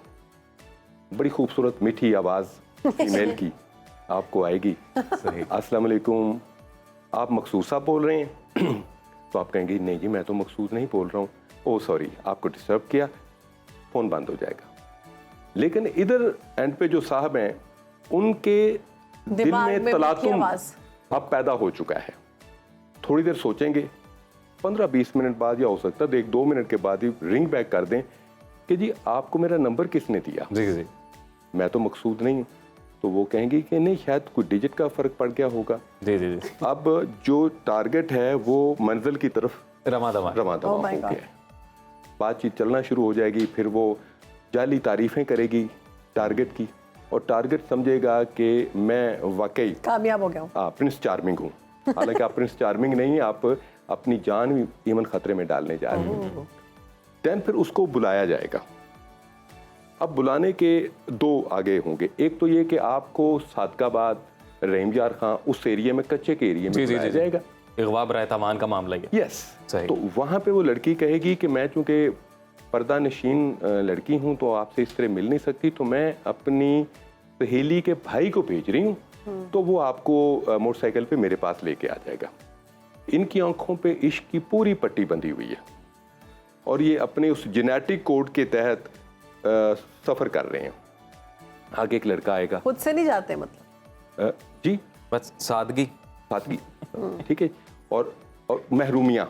जी जी जी एग्जैक्टली। इसमें महरूमी का आंसर भी है जी। अच्छा, क्योंकि उसी महरूमी के गैप को फिलअप करने के लिए ये जा रहे हैं। आगे से वो लड़का आएगा, मोटरसाइकिल पे पीछे बिठाएगा, पीछे बिठाते हुए अब वो किसी मकान में ले जाएगा या किसी आगे वीरान रास्ते में ले जाएगा, और इसने नहीं देखना कि ये बंदा कौन है और मैं किधर जा रहा हूँ। आगे एक जगह पे फिर वो गन्स वाले आ जाएंगे, वो यहाँ पे बैरल रखेंगे और कहेंगे आ जाएं जनाब। आफ्ताब साहब, अभी आपने ये हनी ट्रैप की जो मिसाल दी, ये हनी ट्रैप ये वो है जो सादा लो शख्स कह लें या वो महरूम उनकी बात कर लें। अब हनी ट्रैप में बिल्कुल एग्जैक्टली ये वाली बात कि पढ़े लिखे लोग जो हनी ट्रैप हो रहे हैं और फिर कई पावरफुल पर्सनालिटीज, वो मिसाल भी देता हूँ। वो ज्यादा जो तबका है वो कौन सा इससे इफेक्ट हो रहा है? कौन सा तबका? मैं पूछ रही हूँ आपसे कि ज्यादा तबका कौन सा है, एलीट है या फिर नॉर्मल? इसमें एक गरीब बावर्ची से लेके सीनियर ब्रोकरेट तक तमाम टारगेट हो रहे हैं। रिसेंटली एक सीनियर ब्रोकरेट, एक खातून ने उन्हें हनी ट्रैप किया। वो उनको लेके जिम खाना चले गए। सही। जिम खाना जाके रेड लाइन क्रॉस की। सही। क्रॉस करने के बाद बीबी ने खप डाल दिया। उसने कहा आपने तो मेरी इज्जत। जी जी जी जी ठीक है जी। तो उसके बाद इन्होंने और उस बीबी ने पर्चा करवा दिया, FIR करवा दी। FIR करवाने के बाद उन्होंने रोला डाला तो खैर वो पता चला कि इससे पहले भी कई सीनियर अफसरों को बेवकूफ़ बना के उनसे पैसे ले चुकी, और इस दफ़ा इस खातून का उनसे मुतालबा 3 करोड़ रुपए का था कि अदरवाइज मैं मुकदमे से बैठूंगी नहीं। और एसपी साहब, इस केस में हनी ट्रैप जो हो रहे हैं वो मतलब एक किसी जानने वाले के झांसे में आ रहे हैं ना? कोई ताल्लुक मतलब पुराना था तो वो आप मुलाकात के लिए चले? नहीं, यहाँ पे पुराना ताल्लुक नहीं है। फोन कॉल पे भी जा सकते हैं आप। फोन कॉल पे देखें, टेक्सटिंग पुलिस अफसर को कैसे किया जाएगा, ये एक सीनियर सिविल सर्विस ऑफिसर को कैसे किया जाएगा? सही। एक खातून आएगी किसी एप्लीकेंट के रूप में, ठीक या किसी अपने मसले में, या इवन सोशल वर्कर के गाइज में भी आ सकती है। सही। और आके उसके बाद वो उस अफसर को पढ़ेगी, कि अगर अफसर बड़ा ही खुश है कि जी बेबी बताइए, मेरी बहन बताइए क्या इशू है, तो कहेगी कि नहीं ये प्रॉपर टारगेट नहीं है, यहाँ पे मुझे कुछ शुगर डैडी किस्म का टारगेट चाहिए, ठीक। तो वहाँ पे उसको वो कार्ड देगी, कार्ड देने के बाद टेलीफोन बात, और फिर उसके बाद ये समझेगा कि शायद बिल्कुल अब हम एक एतमाद वाली लाइन पे आ चुके हैं, लेकिन एतमाद वाली लाइन पे नहीं आ चुके। आफ्ताब साहब ये भी बताइएगा कि हनी ट्रैप में अभी तक जो बता रहे हैं आप, खवातीन कॉल करती हैं, क्या कोई मर्द भी हनी ट्रैप में खवातीन को कॉल करके इसका हिस्सा बनाते हैं? बहुत अच्छा सवाल है। It is always two way जी। घरों से जो लड़कियां भाग जाती हैं उनको मर्द हनी ट्रैप कर रहे हैं, और उसके बाद वो समझती हैं कि आप हम शादी करने जा रही हैं। शादी करने नहीं जा रही। मैं उन बच्चियों को मैसेज देना चाहूँगा, आप शादी करने नहीं जा रही, आप अपना फ्यूचर तबाह करने जा रही हैं। बहुत खूबसूरत बात करें। इतना वो मुखलिस हो तो वो अपने माँ बाप को आपके घर भेजे और आपका रिश्ता मांगे। अब ये कि ये उस हनी ट्रैप पे अब हनी ट्रैप करने वाला लड़का है और टारगेट कौन है? लड़की है। वो उसको ले जाएगा, ले जाने के बाद उसका इस्तेहसाल करेगा, उसकी वीडियोस बनेगी और उस वीडियोस उनको दिखाई जाएंगी कि अब ये वीडियोस हम आपके वालिदैन को भेजेंगे, जिसकी वजह से वो लड़की प्रेफर करती है कि वालिदैन के पास जाने की बजाय अब इनके इशारों पे चले, और ये उसके बाद उनको प्रोस्टिट्यूशन के लिए इस्तेमाल करते हैं। ऐसा गैंग हम पकड़ चुके हैं, सीआईए में पकड़ चुके हैं कि जिन्होंने इस लड़कियों को इस्तेहसाल किया और उसके बाद उनको प्रोस्टिट्यूशन पे डाल दिया। So it is two way. इसमें बच्चियों को भी एहतियात करने की जरूरत है। अब एक तो ये कि जी पहली बात तो आपने बड़ी खूबसूरत यही की कि हनी ट्रैप या मनी ट्रैप आपको तो इनिशियल स्टेजेस पे ही एहतियात बरतनी चाहिए, आपको विजिलेंट रहना चाहिए। बिल्कुल ऐसा। अब खुदा ना खास्ता कोई आ गया जनाब झांसे में, उसके साथ फ्रॉड हो गया, whether it is honey trap और मनी ट्रैप, उसके बाद बजाय कि वो फर्दर एक लंबे अरसे तक एक्सप्लॉइट होते रहें, पहले ही हादसे के बाद, वाक़े के बाद क्या होनी चाहिए गाइडलाइन की, क्या करना चाहिए? दो चीज़ें आपको करने की ज़रूरत है। सही। क्या ये हनी ट्रैप है, ये मनी ट्रैप है? जो आपके करीबी तरीन आपके लोग हैं, आपके पेरेंट्स हैं, आपके भाई है, आपका बहुत अच्छा दोस्त है, फौरी तौर पे उसको एतमाद में ले लें। सही। लड़की है तो अपनी माँ को एतमाद में ले ले, वो आपके दुश्मन नहीं हो सकते। वो आपसे तजर्बे में बड़ा ज्यादा है, एक्सपीरियंस में ज्यादा, और फिर वो इस डर्टी गेम का हिस्सा नहीं है। एग्जैक्टली। उनको बड़ी बेहतर समझ आ जाएगी। कोई फर्ज करे आप समझते हैं कि नहीं मैं नहीं बता सकता किसी को, प्लीज फौरी तौर पे पुलिस को बताइए। पुलिस में आप किसी सीनियर अफसर को बताइए। मैं ये नहीं कहता हूँ कि आप किसी आप एसपी साहब किसी के पास चले जाइए, आप डीएसपी साहब के पास चले जाइए और उन्हें एतमाद से बताइए कि जी मैं इस जंगल में फंस गया हूँ, प्लीज मेरी हेल्प करें। पुलिस आपकी हेल्प करने के लिए तैयार है। Police is your friend.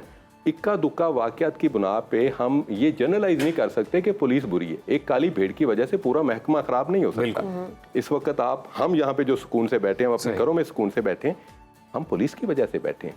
तो पुलिस को अपने दोस्त के तौर पे लीजिए और फौरी तौर पे पुलिस को इतला दीजिए। फिर आप देखिए कि वो आपको हनी ट्रैप करने वाला, ये मनी ट्रैप करने वाला, वो आगे आगे होगा और पुलिस उसके पीछे पीछे होगी और दूसरे लोग उस जंगल से बच सकेंगे। सही जी।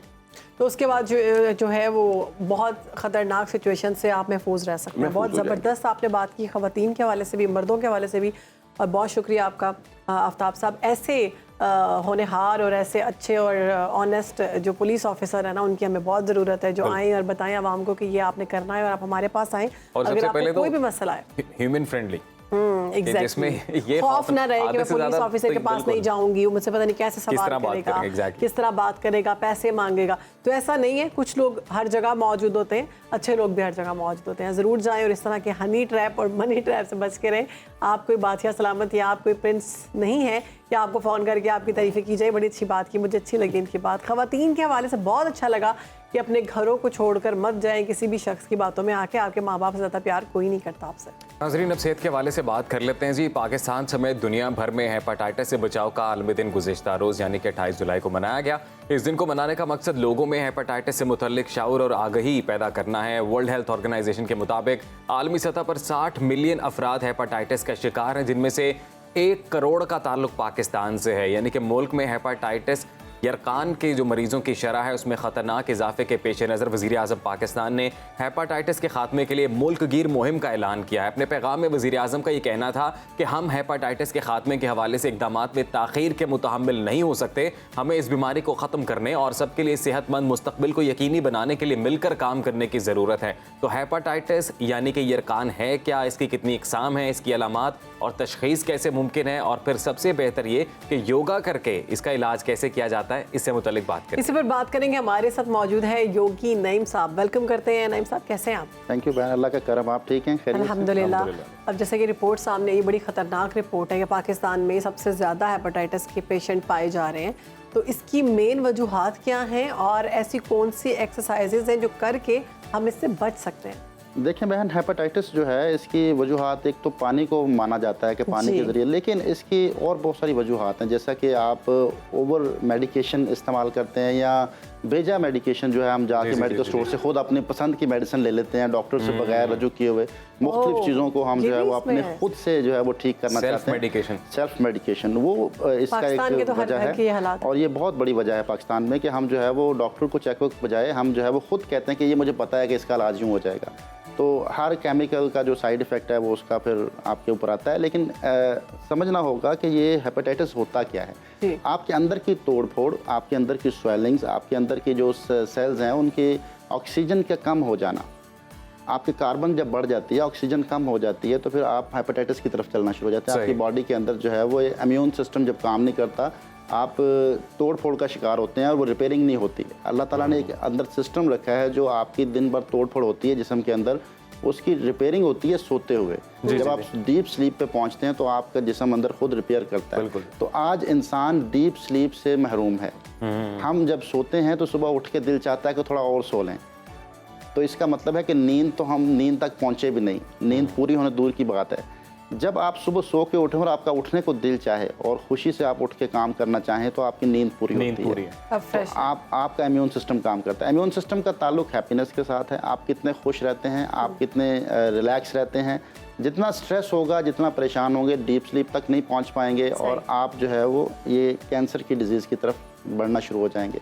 हम किसी खुराक से या ग़िज़ा को तब्दील करके भी हम अपना लाइफस्टाइल तो बेहतर कर सकते हैं, हेपेटाइटिस से बच सकते हैं। बिल्कुल जी, लाइफस्टाइल अगर आप चेंज करते हैं, आप खाना पीना अपना जो है वो ऑर्गेनिक करते हैं और आप कोशिश करते हैं कि सफाई का ख्याल रखते हैं, तो इस चीज़ से आप बिल्कुल बच सकते हैं। लेकिन योगा हमें जो है वो कुछ ऐसी चीज़ें बताता है, जिसे हमने बात की कि जिस्म के अंदर जो इन्फ्लेमेशन आपकी हो गई उसको कैसे आपने कम करना है, आपने ऑक्सीजन लेवल को कैसे बढ़ाना है। आप जब ऑक्सीजन लेवल को बढ़ा लेंगे तो खुद ब खुद जो है वो ये इनएक्टिव हो जाएगा। ये जो आपका जो जरासीम है, जरासीम तो हर जिस्म के अंदर मौजूद है, इनएक्टिव रहना चाहिए। एक्टिव होता है तो प्रॉब्लम होते हैं जी। तो अब हम सबसे पहले एक बात करेंगे, जैसे हम डीप ब्रीदिंग की बात करते हैं जी। कि आप लंबी गहरे सांसें लिया करें, लेकिन उसको हमने कोशिश करनी है कि पूरा उसको लंबा सांस लें, पेट फूलना चाहिए। इसको वक्फे वक्फे से करते रहा करें। लेकिन एक टेक्निक योगा ने बताई जिसका नाम है भस्त्रिका। जब सांस लेना है तो पेट फूले,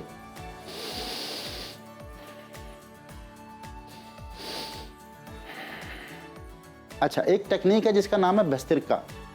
भस्त्रिका जी जी, भस्त्रिका संस्कृत जुबान का लफ्ज़ है। भस्त्रिका जी जी, भस्त्रिका का लफ्ज़ी मतलब है दो नालियों से एक नाली में शिफ्ट होना, मतलब सांस में तेज़ी लेके आना। योगा ये कहता है कि सांस को लेते हुए तेज़ सांस लें तो उससे ऑक्सीजन लेवल बढ़ता है जिस्म के अंदर। आपके जिस्म के अंदर, ब्लड के अंदर ऑक्सीजन लेवल बढ़ता है, ब्रेन के अंदर ऑक्सीजन लेवल बढ़ता है। उसकी टेक्निक ये है कि उसमें पहले छोटी सांस से शुरू करेंगे, फिर सांस को लंबा करते जाएंगे।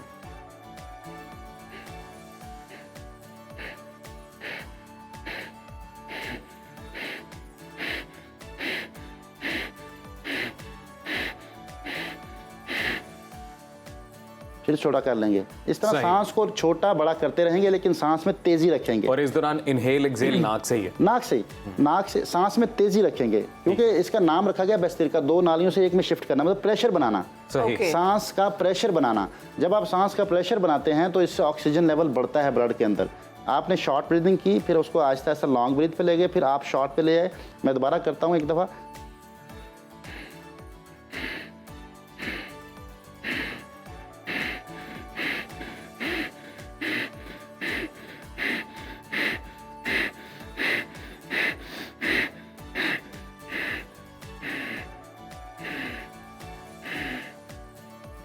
तो ये ब्रीदिंग करने से ऑक्सीजन लेवल बढ़ता है। योगा सदियों से बता रहा है कि इससे आपके जो है वो ऑक्सीजन लेवल बढ़ेगा और फिर इससे डीप स्लीप में मदद मिलेगी। डीप स्लीप में मदद मिलेगी। ऑक्सीजन लेवल जब बेहतर होगा तो खुद ब खुद आपका दिमाग भी रिलैक्स होगा।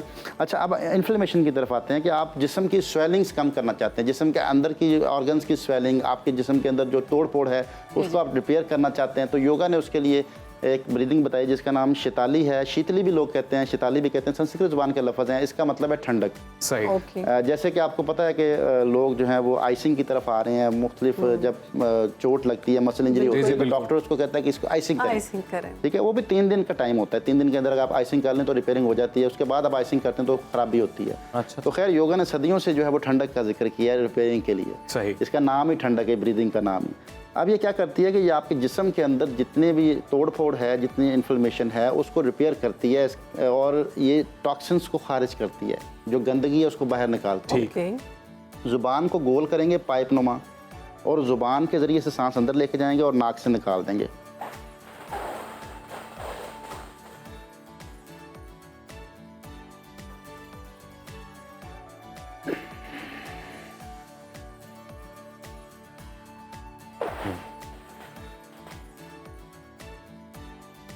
सही।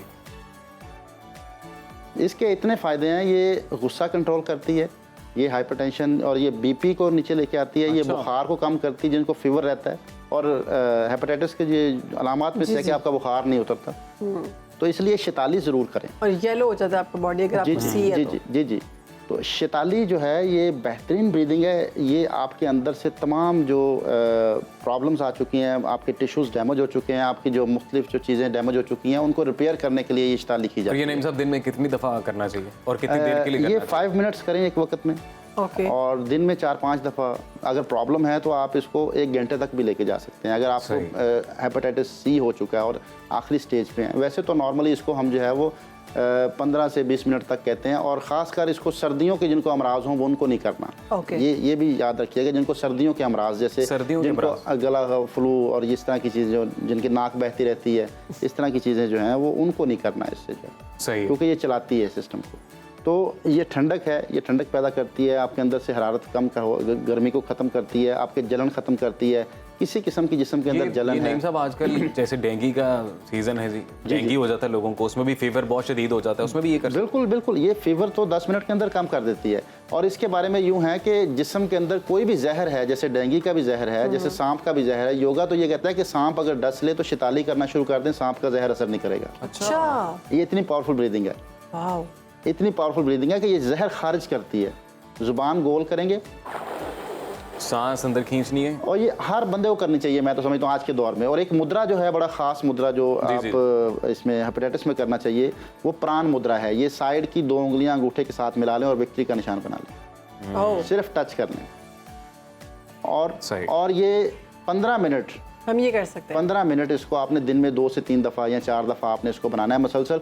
आप बैठ के करेंगे। अच्छा, बहुत सारे हाथ इजी रखें जैसे। अच्छा, मैं बताता हूँ कि बहुत सारे लोग क्योंकि इंटरनेट पे देखते हैं तो लोग समझते हैं शायद इसमें आंखें बंद करना बड़ा ज़रूरी है और इसमें कुछ पढ़ना है। नहीं, ऐसी कोई बात नहीं है। और बैठना आलती पालती मार ये जिन्होंने नेट से सीखा होता है वो यही समझते हैं कि शायद पता नहीं इसमें जो है वो पूरा मुद्रा लगा के फिर उसका फ़ायदा होगा। नहीं, इसमें बातें भी कर सकते हैं। इसमें ये हेपेटाइटिस के लिए, ये जिस्म के अंदर जो है वो ऑक्सीजन को बढ़ाता है, ये भी प्राण को बढ़ाता है। सही, प्राण कहते हैं जो वाइटल एनर्जी जो आपकी जिसकी वजह से आप जिंदा हैं, ये उसको बढ़ाता है।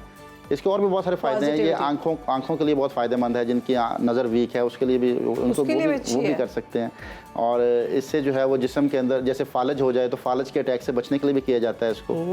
ये बड़ा पावरफुल है, ये प्राण मुद्रा है, इसका नाम ही प्राण है। प्राण कहते हैं वाइटल एनर्जी। जी, बहुत शुक्रिया आपका नईम साहब। हमारे प्रोग्राम का जो है वक्त ख़त्म हो चुका है। उम्मीद करते हैं कि हमारा आज का प्रोग्राम आपको बहुत पसंद आया होगा। इंशाल्लाह आपसे मुलाकात और हम लोग अपने प्रोग्राम के तवज्जुद से सस्ते और मयारी इलाज आप तक पहुंचा रहे हैं। ये इसमें कोई महंगी आपने पैसे नहीं खर्चने हैं, कोई महंगी दवाई आपने नहीं खानी है, और सिंपल एक्सरसाइजेज हैं, ब्रीदिंग है, आपने ये करनी है घर में, और मुज़र से मुज़र बीमारी से आप बचे रहेंगे। ब्रीदिंग के बारे में तो वैसे भी साइंटिफिकली भी कहा जाता है कि बहुत ज़बरदस्त है, ये बॉडी पे बहुत अच्छे इफेक्ट करती है, तो आप करें। योगा जो है वो भी सेहत के लिए बहुत अच्छी है, ज़रूर किया करें। हम कोशिश करते हैं कि हर तरह के सेगमेंट को कवर करें जो आपके लिए एंटरटेनमेंट का भी सबब बने और आपके लिए हेल्थ जो है ना वो आपके इश्यूज़ भी हल हों। तो आज के लिए हमें इजाज़त है, इंशाल्लाह मुलाकात होगी कल। अल्लाह हाफ़िज़।